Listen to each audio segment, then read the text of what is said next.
حضرت امام علی علیہ السلام ہر رات غریب گھروں میں رزق تقسیم کیا کرتے تھے۔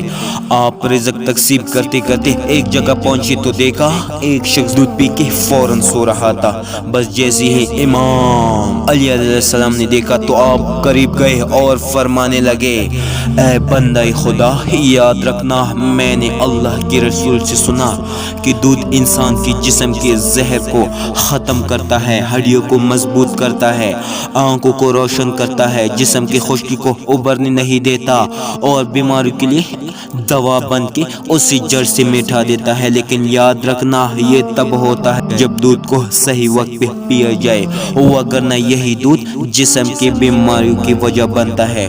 تو پوچھنے لگا یہ علی دودھ کس وقت پیا جائے؟